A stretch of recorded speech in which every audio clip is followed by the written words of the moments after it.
మీరు ఎలాంటి బిజినెస్ చేస్తున్నా ఏఐ టూల్స్ ద్వారా మీ బిజినెస్ ని డబుల్ చేసుకోవచ్చు. జస్ట్ 49 రూపీస్కే ఏఐ టూల్. నమస్తే రవీంద్రనాథ్ గారు. నమస్తే అండి. షుగర్ డాడీ ఈ మధ్య ఈ పేరు చాలా ఎక్కువగా వింటూ ఉన్నాము. చాలా ట్రెండ్ అయిందని చెప్పొచ్చు. దీనికి సంబంధించిన అంటే పూర్తి వివరాలు ఏంటి? అసలు షుగర్ డాడీ అంటే ఏంటి? అత్యంత ప్రమాదకరమైనటువంటి ఒక విష సంస్కృతి షుగర్ డాడీ. దీనికి షుగర్ డాడీ ఎందుకు పేరు పెట్టారు అంటే ఆ డాడీకి అన్న షుగర్ ఉంటుందనా? కాదు, డెఫినెట్గా అది కానే కాదు. ఎంత తీయగా కనిపిస్తుందో మన సమాజాన్ని, మన కుటుంబ వ్యవస్థల్ని, మన వ్యక్తిత్వాలని పూర్తిగా నాశనం పట్టించేసి భ్రష్టు పట్టించేసే ఒక పాశ్చాత్య ఒక విష సంస్కృతి ఈ షుగర్ డాడీ అనే కల్చర్. ఏమిటి షుగర్ డాడీ? నేను డీటెయిల్స్లోకి వివరించే ముందు అసలు ఈ షుగర్ డాడీ కల్చర్ ఎక్కడ స్టార్ట్ అయింది అంటే బహుశా నాకు తెలిసి అమెరికన్ కల్చర్ నుంచి స్టార్ట్ అయింది. అంటే ఇక్కడ ఒక విషయం మీకు లీగల్గా చెప్పాలి. ఇద్దరు వ్యక్తులకి అంగీకారమే, పరస్పర అంగీకారంతో ఏ పని చేసినా యాక్సెప్టెన్సా? చట్టాలు న్యాయాలు అయితే పరస్పరంగా అంగీకారం కాబట్టి ఓకే యాక్సెప్టెన్స్ ఇవ్వచ్చు. కానీ ఈ షుగర్ డాడీ అని ఏదైతే ఈ విష సంస్కృతిని నేను చెప్తున్నానో అత్యంత ప్రమాదకరం, భవిష్యత్ తరాలకు మాత్రం చాలా ప్రమాదకరంగా ఉంటుంది. ఏమిటంటే ముఖ్యంగా ఒక వయసు మళ్ళిన ఒక వృద్ధుడికి, వయసులో ఉన్నటువంటి అప్పుడప్పుడే టీనేజ్ దాటి పరువంలోకి వచ్చేటువంటి ఒక అమ్మాయి, వీళ్ళిద్దరి మధ్య ఉన్నటువంటి ఒక అన్యోన్యమైనటువంటి ఒక అసహజమైనటువంటి ఒక ప్రక్రియ ఏదైతే ఉంటుందో దానినే ఈ షుగర్ డాడీ కల్చర్ అంటారు. నేను మీకు మరోసారి చెప్తాను. ముఖ్యంగా ఒక వయసులో అంటే వయసు మళ్ళీ పీరియడ్ ఒక 50 ఏళ్ళు 60 ఏళ్ళు ఇంకా చెప్పాలంటే 65 ఏళ్ళు 70 ఏళ్ళు ఆ ఏజ్ ఉన్నటువంటి వృద్ధాప్యానికి దగ్గరగా ఉన్నటువంటి ఒక ఏజ్ గ్రూపు వయసులో ఉన్నటువంటి అమ్మాయిలతోటి అసహజంగా అంటే అసమాజంగా అంటే అసలు ఊహించడానికి కూడా సమంజసంగా లేనటువంటి ఒక ఇబ్బందికరటువంటి ఇద్దరి మధ్య ఉన్నటువంటి సాంగత్యం ఏదైతే ఉందో ఆ సాంగత్యాన్ని షుగర్ డాడీ కల్చర్ అంటారు. అంటే ముఖ్యంగా పురుషులు వృద్ధాప్యంలో ఉంటారు, అమ్మాయిలు వయసులో ఉంటారు. ఇద్దరు కూడా ఎలా జరిగింది? ఇతను బాగా రిచ్ అంటే అలా అని చెప్పి ఇక్కడ ఉన్నటువంటి రిచ్ ఇతను బాగాను అంటే ఒక బిజినెస్ మ్యాగ్నెట్ కానీ ఒక ఏదో సినిమా రంగం కావచ్చు లేకపోతే వ్యాపార రంగం కావచ్చు, ఎనీ సెగ్మెంట్ అతను బాగా వెల్ సెటిల్డ్. అతను భార్య ఉండొచ్చు, భార్య లేకపోవచ్చు, పిల్లలు ఎక్కడెక్కడ సెటిల్ అయిపోయి ఉంటారు.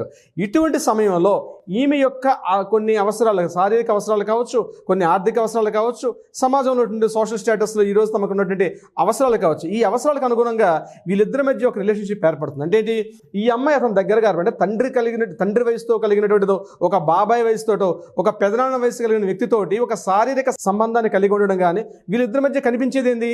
ఒక ఆర్థిక అవసరాలు. శారీరక సంబంధం అంటే ముసలి వాడితోటి ఈ అమ్మాయికి ఉన్న రిలేషన్స్ని మనం శారీరక సంబంధం చెప్పలేం. కానీ ఒక ఆర్థిక అవసరాలు అన్నటువంటి ఆయనకి ఏం కావాలి? ఒక వయసులో అమ్మాయి కావాలి. ఆ ముసలోడికి ఆ వయసులో ఒక పిచ్చి, నేను పచ్చిగా మాట్లాడతాను వర్ష గారు, మీరేం తప్పుగా భావించకండి. వాడికి ఆ వయసులో మనవరాల వయసు ఉన్నటువంటి ఒక వయసు అమ్మాయిలతోటి వాడు కలిగినటువంటి ఒక రిలేషన్షిప్, ఈ అమ్మాయి ఒక బాబాయో ఒక పెదనాన్నో ఒక ఆ రిలేషన్షిప్లో ఉండే ఈ ఇద్దరి మధ్య రిలేషన్షిప్నే షుగర్ డాడీ అని అంటారు. ఇది ఎంతవరకు కరెక్ట్? ఈ అమ్మాయికి ఆర్థిక అవసరాలు అంటే ఈరోజు జాబ్ రీచ్ కానీ ఒక ఉద్యోగం చేస్తే కూడా ఇవ్వనటువంటి బెనిఫిట్స్ అన్నీ కూడా అతను ఒక ప్యాకేజ్గా ఇస్తాడు. కొన్ని కలిసి లైఫ్ లాంగ్ ఉంటారంటే అట్లా కూడా ఉంటారు. ఒక 1 year ఒక 2 years ఇట్లా కలిసి ఒక ట్రావెల్ ఉంటారు. ముందే అగ్రిమెంట్ రాసుకుంటారు. ఆ అగ్రిమెంట్ ప్రకారం ఈమె తాలూకు అవసరాలన్నీ కూడా ఆయన చూస్తారు. అంటే ఏంటి? ఆమెకు కావాల్సిన చెప్పుల దగ్గర నుంచి షాపింగ్ దగ్గర నుంచి ప్రతి ఒక్కటి కూడా ఈమెకి సెపరేట్గా ఒక ఫండ్ కేటాయిస్తాడు. ఇయర్లీ నీకు ఇంత ప్యాకేజ్, ఒక 15 lakhs ప్యాకేజ్, ఒక 25 lakhs ప్యాకేజ్. ఈ అమ్మాయి ఏం చేస్తుంది? జాబ్ అని చెప్పి వెళ్తుంది. ఆ ముసలివాడితో కంప్లీట్గా ఒక రిలేషన్షిప్ అంటే ఫిజికల్ రిలేషన్స్తో పాటు అన్ని రకాల రిలేషన్షిప్ కూడా కలిగి ఉంటుంది ఈ యొక్క అమ్మాయి. ఇద్దరు కూడా పరస్పర అంగీకారం, ఇద్దరి మధ్య ఒక మ్యూచువల్ అండర్స్టాండింగ్ కలిగింది, ఒక మ్యూచువల్ అండర్స్టాండింగ్, ఒక బాండింగ్ ఉంది ఇద్దరి మధ్య కూడా. ఆయన ఏం చేస్తాడు? ఏదో నా దగ్గర డబ్బు ఉంది, ఈ డబ్బు కోసం నేను ఏం చేసుకుంటాను? ఇప్పుడు డబ్బులోనే అని చెప్పి రకరకాల వ్యక్తుల్ని సెక్స్ వర్కర్ని పిలుచుకుంటే తన హెల్త్ పాడైపోతుంది. కాబట్టి అందుకని ఇతను ఏం చేస్తాడు? ఒక వయసులో ఉన్న అమ్మాయిని తన డబ్బుని ఎర చూపించి ఆ అమ్మాయిని కంప్లీట్గా లోపరుచుకోవడం. ఇక్కడ ఏంటంటే ఇద్దరి మధ్య రిలేషన్షిప్లు, ప్రేమలు, అభిమానాలు ఏమి ఉండవు.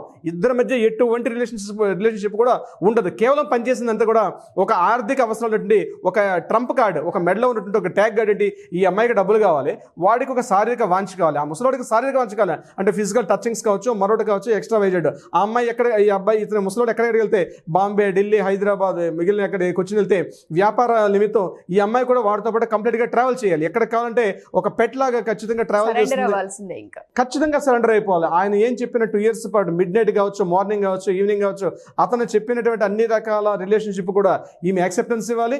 ఈమె ఏం చేస్తుంది? కంప్లీట్గా అతను అనుగుణంగా ఉండాలి. ఈ మధ్యన ఎక్కడైనా బ్రేక్ చేసుకున్నా మళ్ళీ ఈ అమ్మాయికి వేరే బాయ్ ఫ్రెండ్ ఉంటాడు, మళ్ళీ ఈ అమ్మాయికి వేరే రిలేషన్షిప్ అన్నీ ఉంటాయి. కానీ అవన్నీ అతను కూడా టచ్ చేయకూడదు. ఇక్కడ కండిషన్ ఏంటి, ఆ ముసలివాడు ఈ అమ్మాయితో ఉన్నటువంటి ఏ రిలేషన్స్ కూడా టచ్ చేయకూడదు ఎక్కడ కూడా.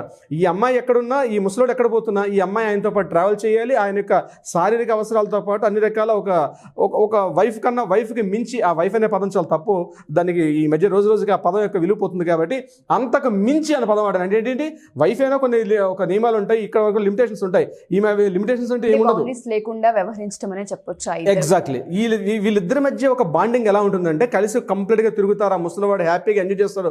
ఒక 2 years పాటు ఆ అమ్మాయిని కంప్లీట్గా కొనుక్కోవడం, అంటే శారీరక అవసరం, దాన్ని ఏమంటే ఒక వస్తువులాగా అమ్మాయిని వాడుకోవడం. ఒకటి ఇప్పుడు మార్కెట్లో మనం ఒక మొబైల్ కొనుక్కుంటాం, ఒక మొబైల్ మనం ఒక కారు కొనుక్కుంటాం, మరొక వస్తువుని ఎట్లయితే కొనుక్కుంటామో, ఒక ఫిజికల్గా ఉన్నటువంటి అంటే చీమున్నటువంటి అమ్మాయిని కూడా తను అట్లనే భావించి ఆ అమ్మాయిని కంప్లీట్గా వాడుకుంటాడు. ఆ అమ్మాయిని ఆ ముసలివాడు వాడుకొని వీళ్ళిద్దరి మధ్య రిలేషన్షిప్ ఉంటుంది. అయితే ఈ రిలేషన్షిప్ బ్రేక్ అయ్యేటప్పుడు కోర్టులకు ఎక్కడ కూడా రాసుకునే అగ్రిమెంట్ కూడా అలాగే ఉంటాయి. వీళ్ళిద్దరికి నచ్చలేదు అనుకోండి, మ్యూచువల్ అండర్స్టాండింగ్ అవి విడిచిపోవటాలి. అదేవిధంగా ఈ అమ్మాయి కూడా నేను కోర్టుకు ఎక్కుతాను, నువ్వు నాకు ఆ రకంగా ఇబ్బంది పెడుతున్నావు అని చెప్పి ఈ అమ్మాయి కంప్లీట్గా సరెండర్ అవ్వాలి. ఈ అమ్మాయి కోర్టులకు, న్యాయస్థానాలు, పోలీస్ స్టేషన్లకే అవసరం.